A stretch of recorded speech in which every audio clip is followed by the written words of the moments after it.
I'm here with Ronda Chrystal, who is Napier City Councillor. Kia ora, Ronda, and thanks for joining me. Kia ora. Now, Ronda, you're a second-term councillor at the moment, and you've just gone through what was quite a rigorous long-term plan. How did you find that whole process? Well, both long-term plans have been rigorous, but each one, of course, has been changed due to pandemics and a couple of natural disasters that have seemed to be thrown in the midst of our plan. So this one, we are trying to stick to the basics of what's really important in our city, and but as all councils around the country, the costs of doing anything has just gone through the roof. So just to fix a road is like 30% more than it was. So it's a really hard juggling act.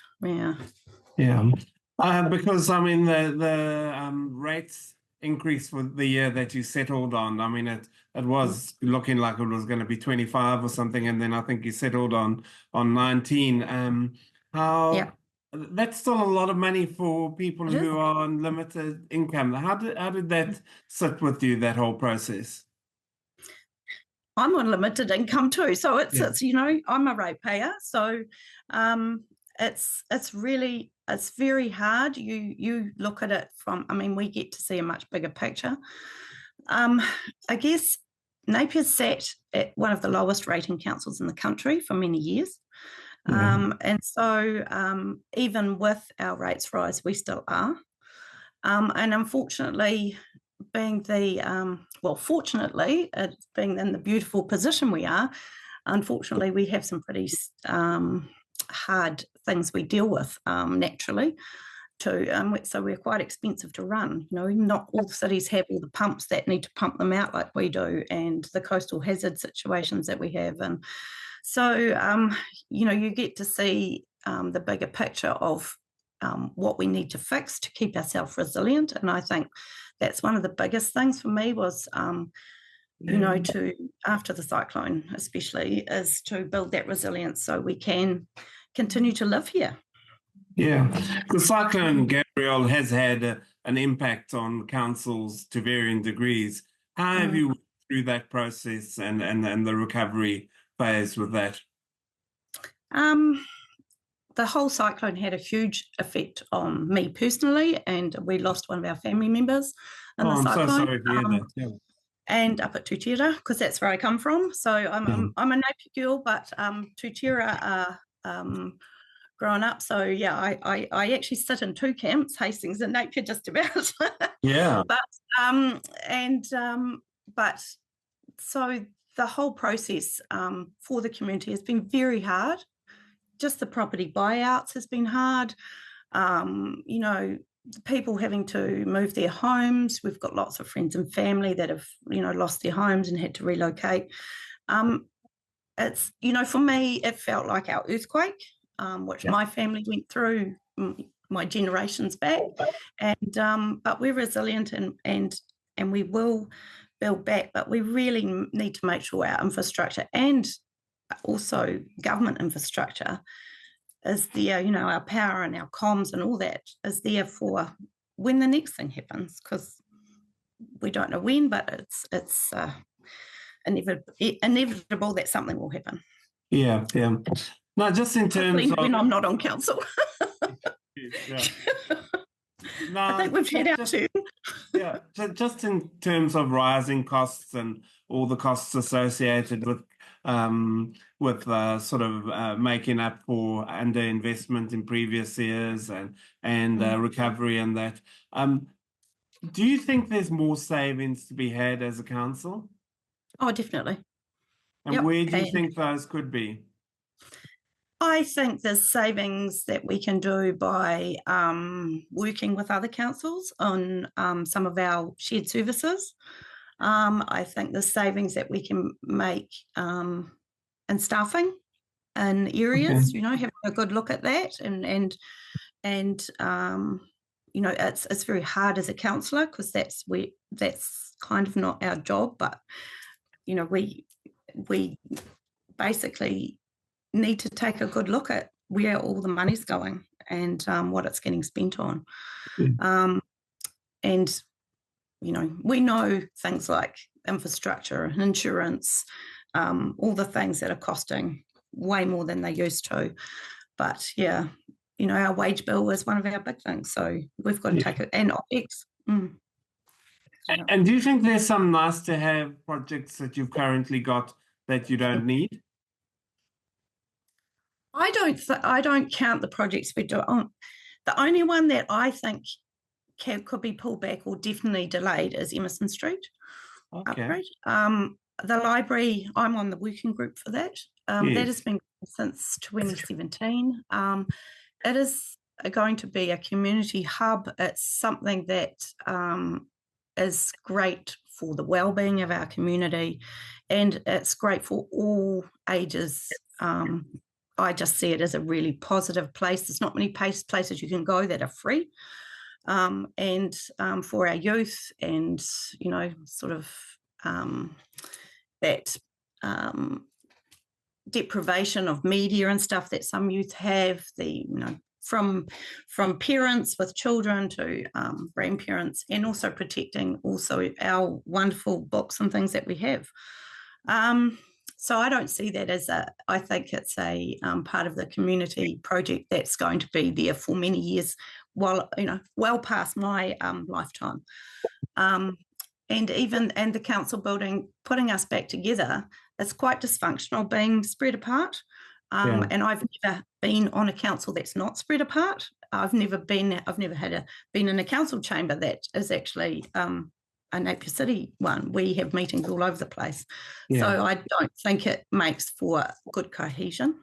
And I think there's a lot of operation costs that can be saved once that's all done.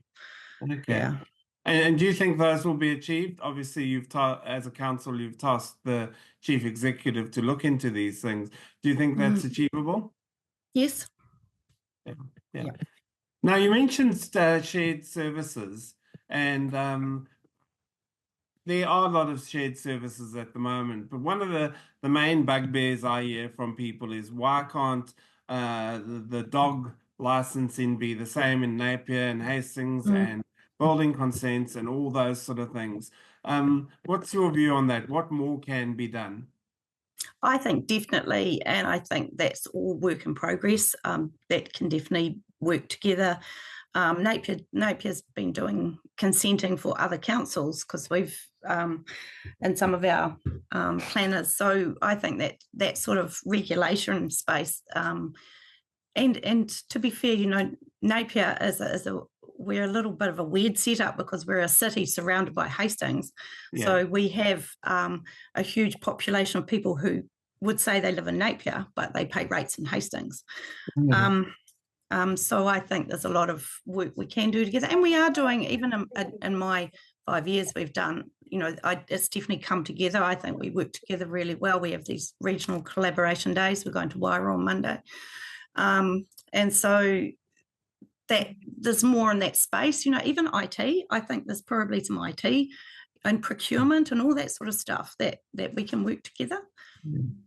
I'm here with Ronda Chrystal, who's a Napier City Councillor. Now, the big question, Ronda, and it was before your time as a councillor when they discussed this last, but amalgamation, what's your view on amalgamation? I knew you were going to ask me that.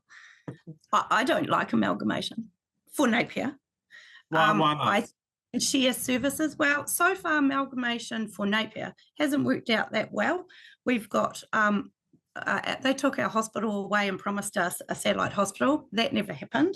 They took away our police station, and now we have a 9 to 5 police station. Well, crime doesn't just happen between 9 and 5. We have no holding cells.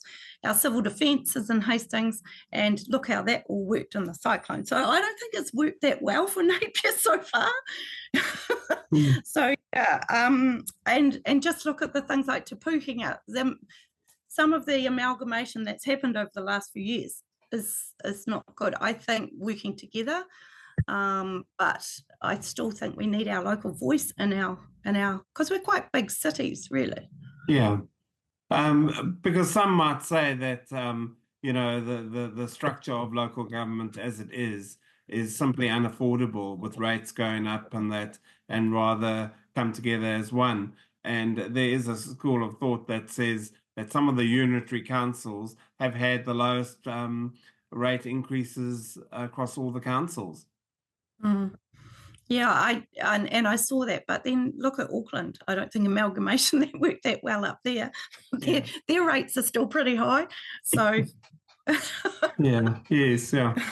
So now, just in terms of other changes and that, your council has just been grappling with the whole issue of Māori wards, and you've agreed to go forward with Māori wards and to yes. And to institute them for the next election. But obviously, the government wants a referendum to be held on this. How do you think this whole issue has been handled by the government? I think we got thrown under the bus. Was very awkward in Napier because we were doing our representation review, which we have to do every 6 years. So we were right in the middle of that when this happened. So we were already consulting on one thing, and then we had to go out and consult again on the Maori wards. We had a 2-week window before. It was very rushed. And a lot of people won't feel like they got their voice heard, and fair enough, but that was forced on us. It wasn't our choice. Yeah. I think each council went out, we made a decision, we did a huge amount of consultation, in 2022 before we came to that decision. And then it was just like, well, we have to do it again. And as far as the referendum goes, that's going to be really hard because we all know who goes out, who votes in local government elections. And so, the people that, want to stand up, they're going to have to get out and vote. They did. Yes.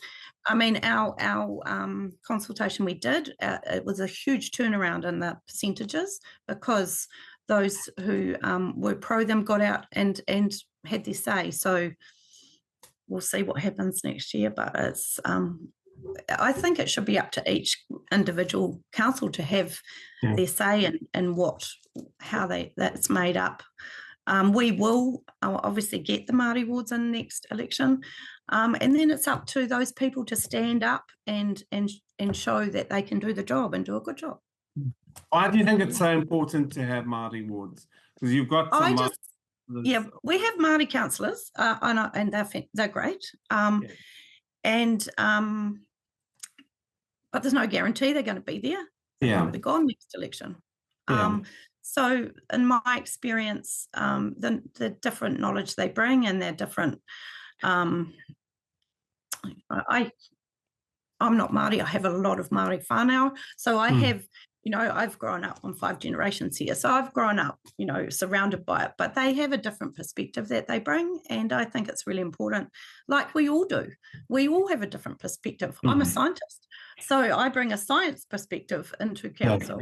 We all bring different things in, and they bring different things in too. And I think it gives that guarantee that that voice is going to be there, because we don't know next election who people plan to vote for. Yeah, it's a bit of a worry when your job relies on someone voting for you. yeah. It's called being elected. Yeah, elected representative. Yeah. I'm here with Ronda, Chrystal, who is a Napier City Councillor. Ronda, just in terms of your time as councillor, as I said, you're a second-term councillor.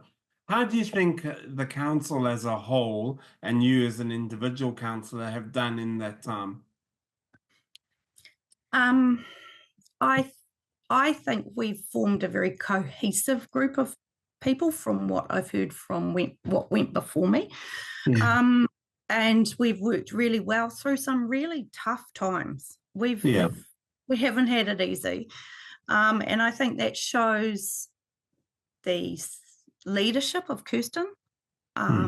She's a very strong leader. She has a lot of respect with the staff and the councillors, and she really stepped up in the disasters that have hit us in this region. And we have, I campaigned in 2019. It was my slogan was fix the basics first. That's what it was. So that's, and that's, you know, water was a big issue, and that's what we're doing. You know, when you look at our LTP, the majority of the projects are water, wastewater, stormwater projects. And, you know, we've done a lot, but there's still a lot to go, because it's not a quick fix. And they cost a lot of money, and they're just getting dearer and dearer. It's not getting cheaper. Yeah. So, yeah. So, yeah. Yeah. Personally, what have I done? I like to think I'm the community voice. I am very approachable, and just this morning I've just put in I've been approached by Taradol Kindi about parking outside in Puketapu Road. So we're trying to get some yellow lines out there because it's very dangerous pulling out. So I like that side of the job. I like being the voice to help people, that they feel they can come and talk to me, and that I can hopefully get things done for them. Yeah. Now, looking forward to next year when there's an election, do you think you'll be standing? At the moment, yes, I will.